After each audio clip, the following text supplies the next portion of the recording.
Envoyé spécial Cyril Payen. Bonjour Cyril. Les évacuations se poursuivent donc, parfois dans le chaos, vous en avez été témoin. Le rythme donc s'accélère à une semaine de la date butoir.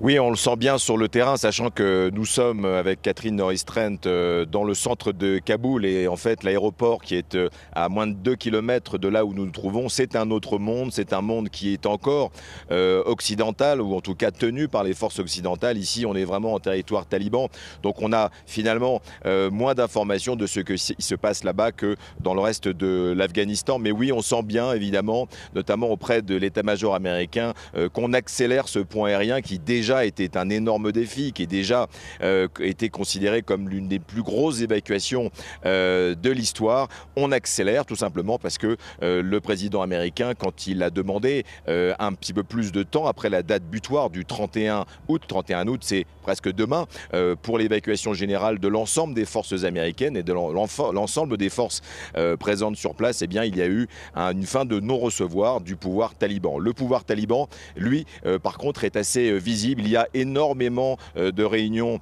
du commandement taliban ici à Kaboul qui se passent secrètement, évidemment. On ne les voit pas en ville, mais on sent que quelque chose se passe. Les Afghans sentent que quelque chose se passe et que cette inflexibilité sur cette date butoir, qui était en définitive finalement une promesse américaine lors des négociations à Doha qui ont duré de nombreux mois, eh bien les talibans veulent que les Américains s'en tiennent à leurs promesses, s'en tiennent à leurs engagements, même si ça paraît logistiquement difficile à tenir. Pourquoi? Eh bien parce qu'ils veulent mettre les bouchées doubles, ils sont en pleine puissance, ils ont gagné cette guerre, ils sont les maîtres du pays et ils veulent montrer aux Afghans, sans que trop d'Afghans d'ailleurs il y ait cette hémorragie humaine, sans que trop d'Afghans ne quittent le pays, c'est ça aussi l'enjeu des talibans, d'arrêter ces évacuations au 31 août, eh bien de donner leur programme aux Afghans et pour l'instant, il faut le dire, ils continuent cette opération de communication, de propagande en parlant ça et là de la question des femmes, en laissant entendre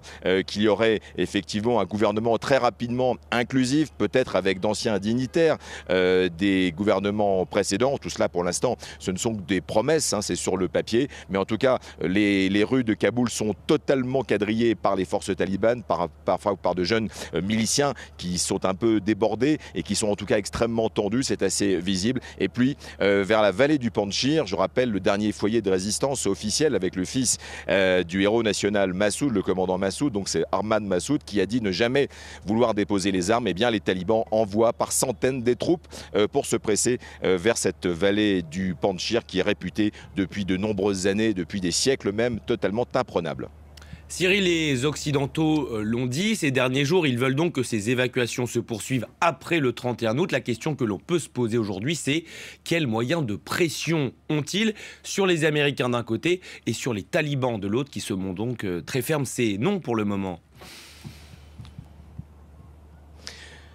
Oui, effectivement. Et puis c'est vrai que le G7 virtuel qui se tient aujourd'hui, c'est loin d'être une préoccupation, je peux vous le dire, de l'Afghan moyen dans les rues de Kaboul ou encore moins dans les rues d'Afghanistan. C'est absolument clair. C'est aussi très très peu, on peut le sentir avec les chefs talibans qui sont dans l'hôtel où nous nous trouvons. Je rappelle que notre hôtel est totalement encerclé par les forces talibanes qui d'ailleurs le sécurisent et le sécurisent bien d'ailleurs.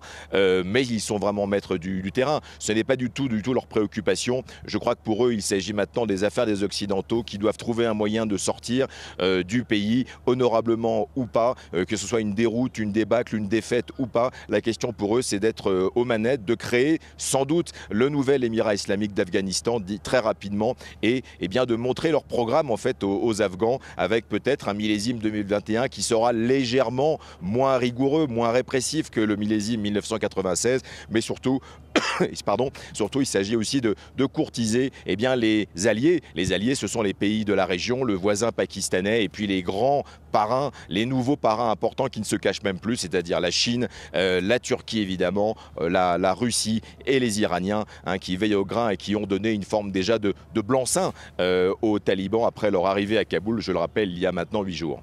Merci Cyril pour ces toutes dernières informations.